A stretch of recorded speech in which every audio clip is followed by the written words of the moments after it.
Всем привет! Рада видеть вас на своем канале. И в этом видео я хочу связать шапочку из пряжи Alize Merino Royal. Для шапки мне потребуется 3 моточка пряжи, и спицы я возьму круговые спицы 3,5 мм. Шапку я буду делать полупатентной резинкой, или еще ее называют жемчужной, и для этого мне сначала нужно связать образец. Вот такой образец у меня готов, я его замерила. Здесь в 10 сантиметрах у меня получилось приблизительно 21 петля. Вот так просто беру и замеряю 10 сантиметров и считаю количество петель.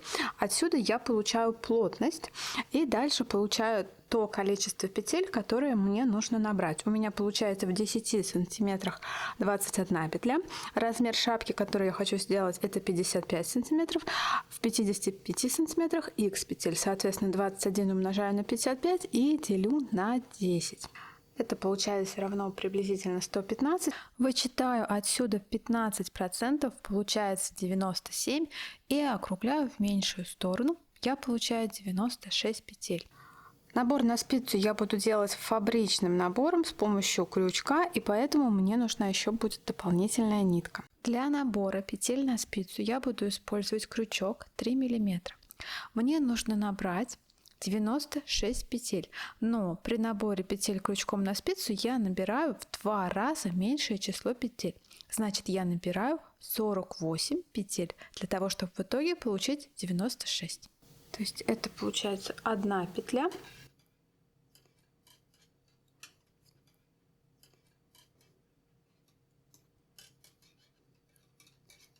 Третья. Четвертая. Пятая. Шестая. Седьмая. Восьмая. Девятая. 10. Петли набраны. Провяжу еще немножко цепочку из воздушных петель для удобства. Теперь беру пряжу основного цвета. Так. И уже начинаю вязать основной пряжей. Первый ряд. Здесь небольшой хвостик, приблизительно 10, можно поменьше сантиметров. Первую петлю провязываю лицевой, дальше делаю накид. Лицевая, накид. То есть каждую петлю я провязываю лицевой, а между лицевыми петлями добавляю накиды. Таким образом число петель увеличится в 2 раза. И я достигну нужного количества петель. Накид, лицевая, накид, лицевая. Чередую так, пока мои петли не закончатся. На спицах у меня сейчас 95 петель, а мне нужно 96.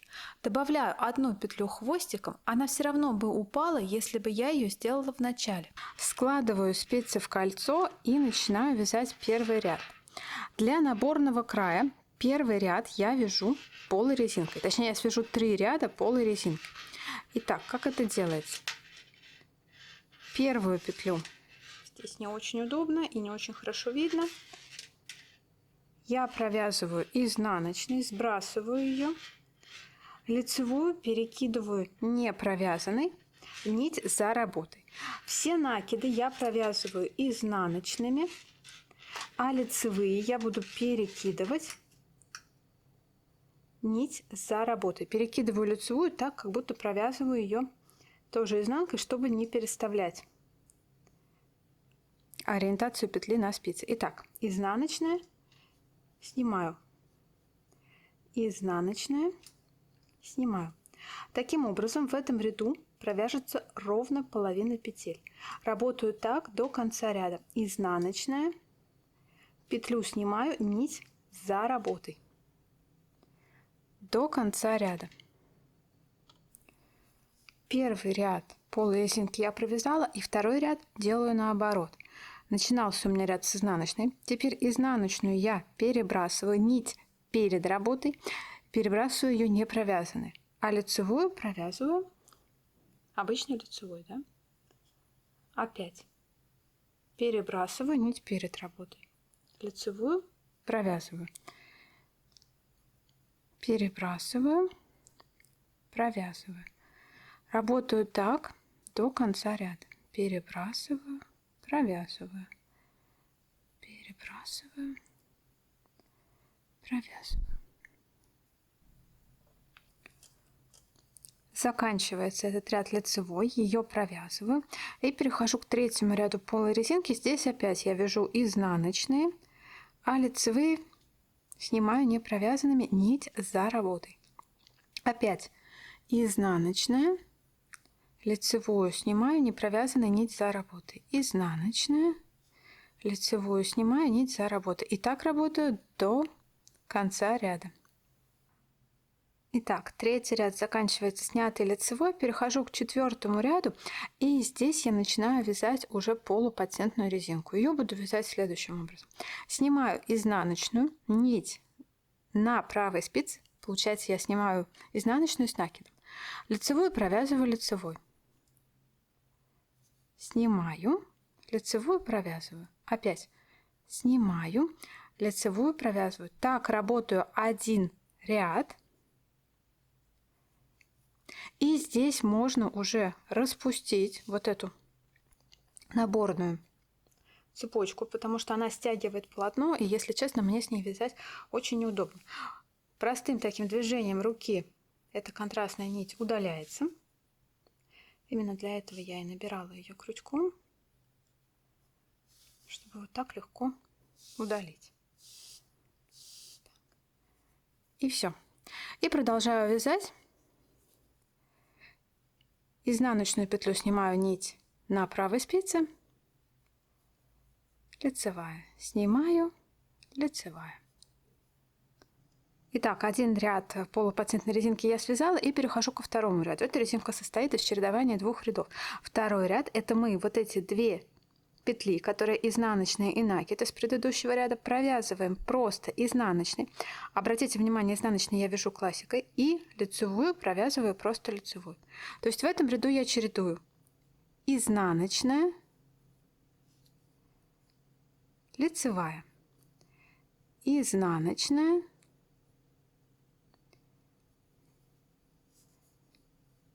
лицевая. И, соответственно, я буду чередовать эти два ряда. Первый ряд — это лицевая, изнаночную снимаю нить над работой, над правой спицей, а второй ряд — это лицевая, изнаночная. И вяжу так до того момента, пока у меня не начнется отверстие в шапке. Высоту я провязала жемчужной резинкой приблизительно, так, от края, приблизительно 13, может быть 14 сантиметров. В рядах не скажу, сколько это, просто как бы здесь на такой жемчужной резинке очень сложно посчитать ряды.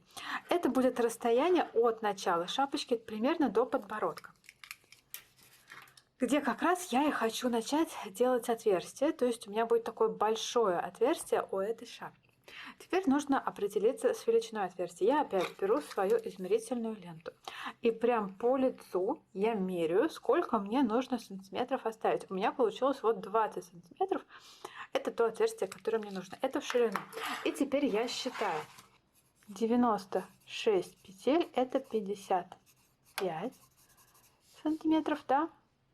Х петель — это 20. Отсюда опять делаю пропорцию. 96 умножаю на 20 и делю на 55. Приблизительно это получается равно 35 петель. То есть такое количество петель мне и нужно закрыть. Мне нужно закрыть нечетное число петель, потому что края у моего отверстия должны заканчиваться и начинаться одним типом петель. То есть это либо изнаночные, либо лицевые, чтобы было просто симметрично. Поэтому и нужно нечетное число петель.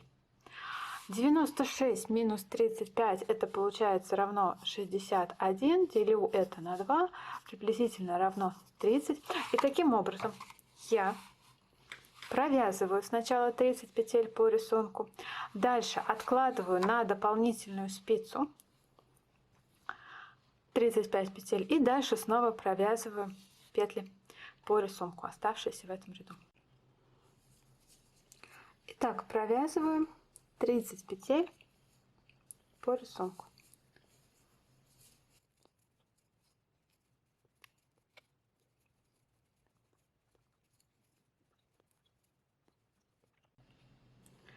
Тридцать петель я провязала, вешаю маркер.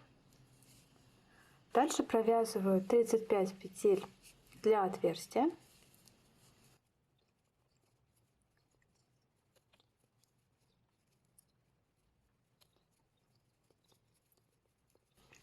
Провязала я 35 петель. Обращаю внимание, что начинаются эти петли с изнаночной и заканчиваются тоже изнаночной. Все правильно. Дальше я эти петли перенесу на какую-нибудь добавочную спицу.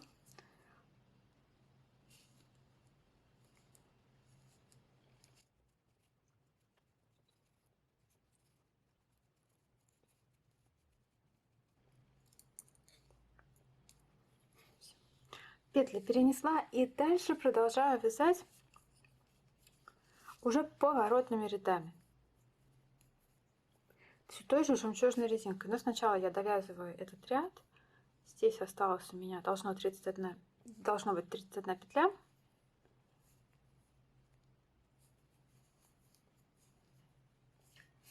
И я довязываю ряд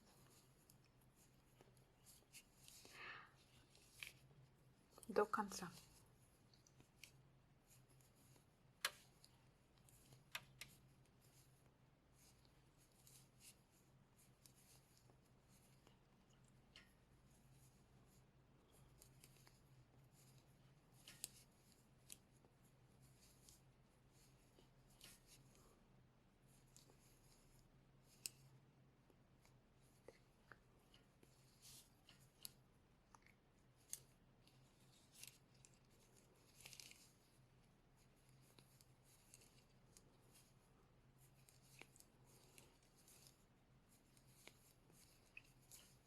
Обратите внимание, довязываю я этот ряд петлями лицевая и изнаночная, которая провязывает 2 петли вместе предыдущего ряда, петлю и накид, да?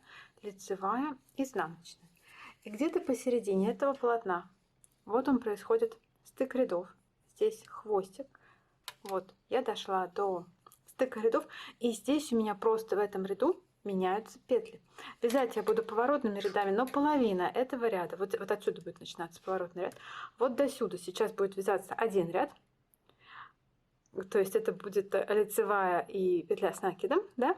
Потом я вернусь обратно, и здесь опять изменится направление. Так давайте посмотрим, как это будет на практике.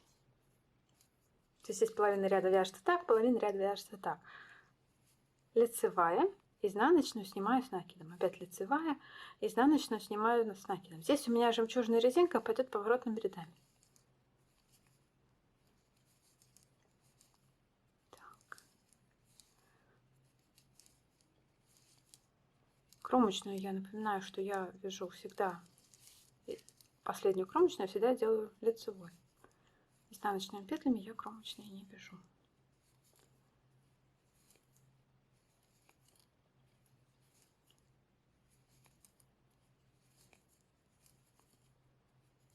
Так, вот я дохожу до конца ряда, петля, которую я снимаю с накидом, и кромочная, которая является лицевой. Дальше переворачиваю изделие и перехожу к изнаночному ряду. Да? Изнаночный ряд будет вязаться следующим образом. Кромочную я снимаю, петля с накидом из предыдущего ряда вместе лицевой и изнаночной. Здесь получается так. 2 вместе лицевой, изнаночная. И опять 2 вместе лицевой, изнаночная. 2 вместе лицевой, так, изнаночная.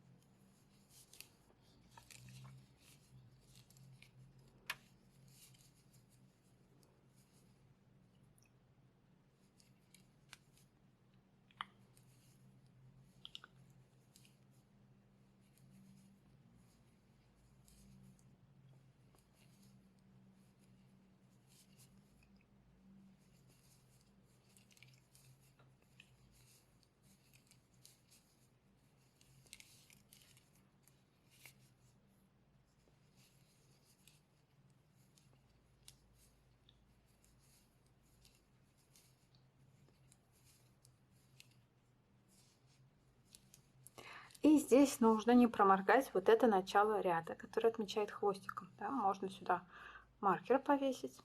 Вот оно.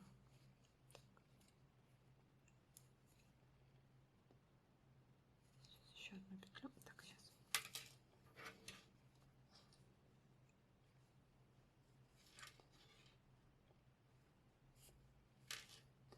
Так, вот оно, начало ряда.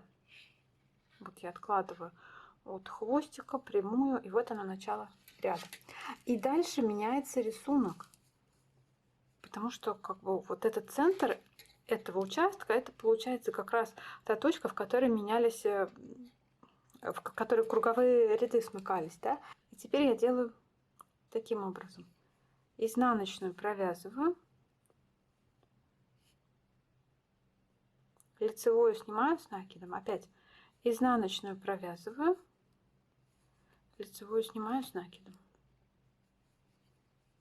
провязываю, снимаю, провязываю, снимаю, провязываю, снимаю, провязываю, снимаю, провязываю, снимаю, провязываю, провязываю, снимаю, провязываю, снимаю, провязываю, снимаю, провязываю, снимаю, провязываю, снимаю, провязываю, опять снимаю, провязываю. Так, снимаю. И последнюю. Так, она у меня не так стоит, я ее перенадену и провяжу лицевой.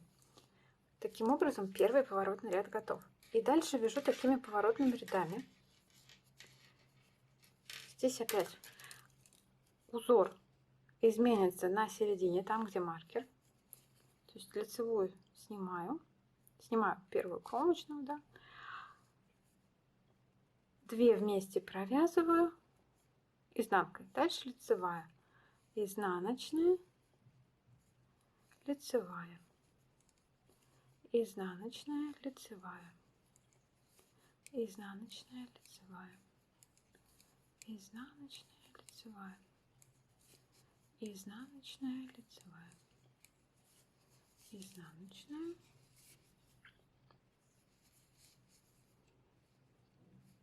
лицевая, изнаночная, лицевая, изнаночная, лицевая, изнаночная, лицевая, изнаночная, лицевая, изнаночная, лицевая, изнаночная, лицевая, изнаночная, лицевая и опять изнаночная, лицевая.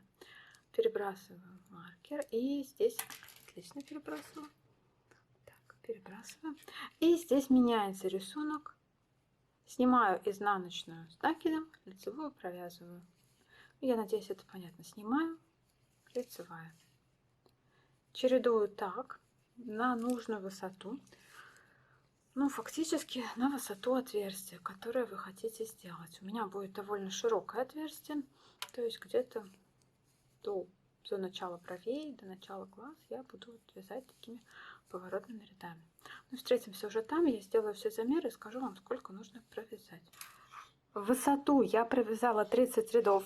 Теперь, если пересчитать вот эти кромочные, вот они, их будет 15, соответственно, значит, связано 30 рядов. И в сантиметрах это получается приблизительно 7-8. Дальше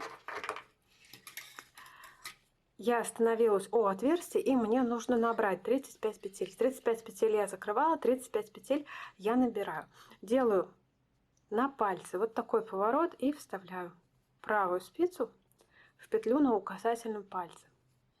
2, 3. И так набираю 35 петель. 4, 5, 6. И, соответственно, таким образом я перехожу с вязания поворотными рядами вновь на вязание по кругу. складываю спицы в кольцо и продолжаю вязать по рисунку. Итак, у меня сейчас кромочная, это значит будет лицевая петля. Дальше идет изнаночная. Здесь делаю петлю с накидом. Петлю снимаю не провязанной. Лицевая, не провязанная с накидом. Лицевая, не провязанная с накидом. Так я работаю вот до маркера. Маркер обозначает середину шапки. И дальше перехожу к следующему ряду. Дошла до маркера, маркер перебрасываю, и здесь рисунок меняется. Теперь у меня петля, снятая с накидом в предыдущем ряду, их провязываю вместе изнанкой, лицевая. То есть здесь 2 вместе изнанкой, лицевая.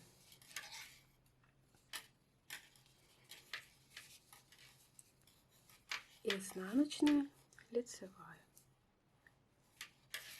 Изнаночная, лицевая.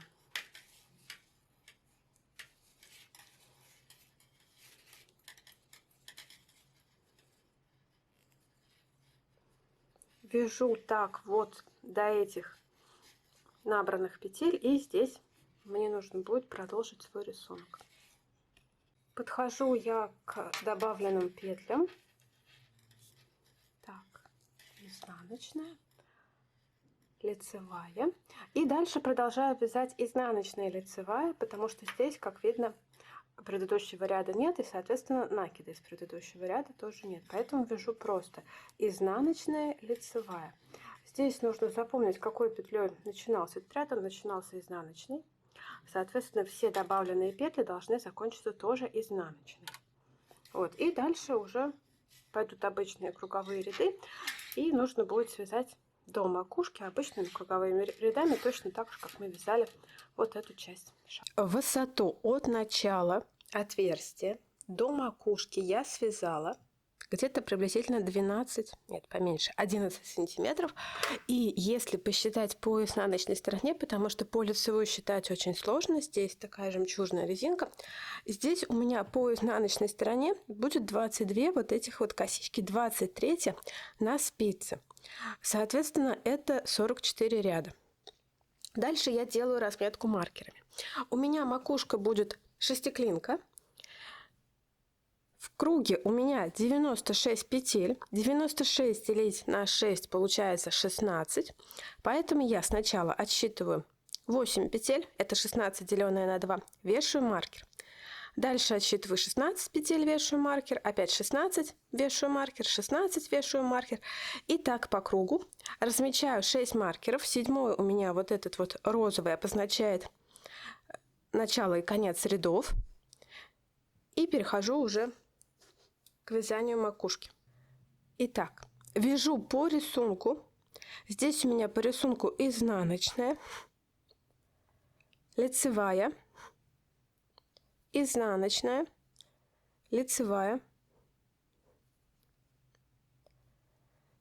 Дохожу до колонки с первым маркером и делаю лицевую и изнаночную вместе, лицевой направо. Продолжаю вязать по рисунку до следующего маркера. Изнаночная, лицевая. Но здесь у меня такой ряд просто выпал, что в этом ряду я делаю изнаночную, лицевую. Накиды за отдельную петлю я не считаю, но если вы заметили, то просто провязываем накид из предыдущего ряда с петлей этого ряда вместе изнаночной. Итак, вяжу снова до маркера изнаночная, лицевая. И снова делаю 2 вместе, лицевой, но здесь, соответственно, будет уже, если посчитать накид, 3 вместе, лицевой направо. Вот так. Ну и работаю так до конца ряда. Второй ряд макушки я буду вязать без убавок. То есть вяжу по рисунку. Здесь у меня изнаночная, снимается нить на правой спице, лицевая. Снимаю, лицевая. Опять снимаю, лицевая. Здесь будет такое место, что 2 лицевых пойдут подряд, соответственно, провязываю их по рисунку и вяжу так весь второй ряд без убавок. Третий ряд. Здесь снова делаю убавки, вяжу по рисунку. Здесь будет изнаночные вместе с накидом провязывается изнаночной, лицевая, изнаночная. И дохожу до того места, где 2 лицевых идет подряд. Их провязываю опять 2 вместе направо. Снова вяжу по рисунку до следующего маркера.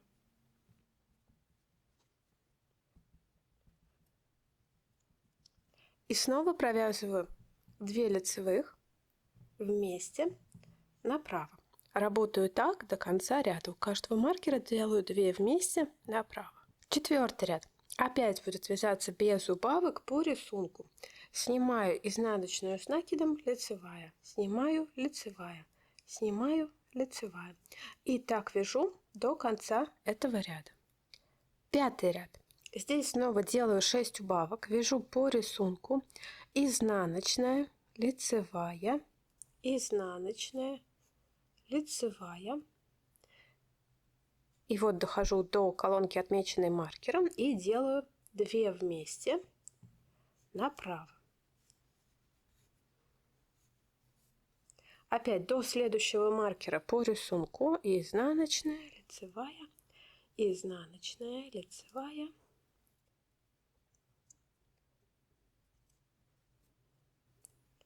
И снова 2 вместе. 6-й ряд я свяжу опять без убавок, а вот дальше 7-го ряда я начинаю вязать убавки в каждом ряду, пока число моих петель не станет каким-то минимальным, чтобы его можно было стянуть просто одной ниткой.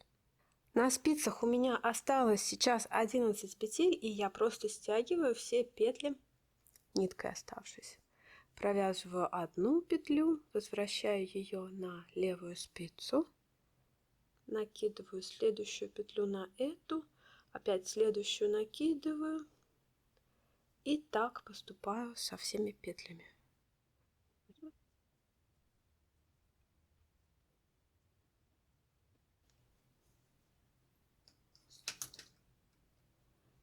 Затягиваю петлю и вставляю оставшийся моточек в эту петлю и затягиваю. Макушка на этом готова. Петлевку я сделала до того, как завершить макушку, для того, чтобы точно рассчитать остаток нити. Вот сколько ниток у меня осталось от 3 мотков пряжи.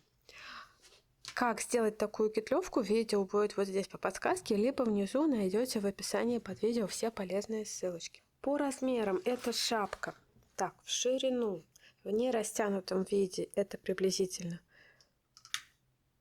21. Так, здесь до начала кетлевки, да, 13,5. Сама кетлевка высоту 1,5. Так, ну и давайте от кетлевки до макушки. Где-то 15-14, да.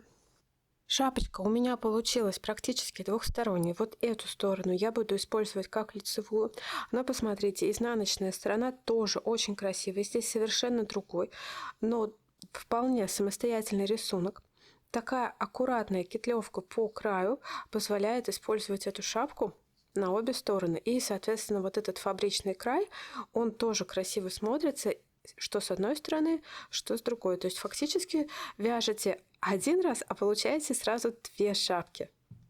Вот смотрите, вот так она смотрится на изнаночную сторону. Макушка. Макушка тоже очень аккуратно здесь на изнанке сворачивается в такую вот шестигранную спираль. И вот другая сторона. Вот макушка по другой стороне. Надеюсь, что вам понравилось это видео, надеюсь, что вам понравилась эта шапка. Спасибо большое за внимание, за ваши лайки. Если что-то было непонятно, оставляйте вопросы в комментариях. Пока-пока.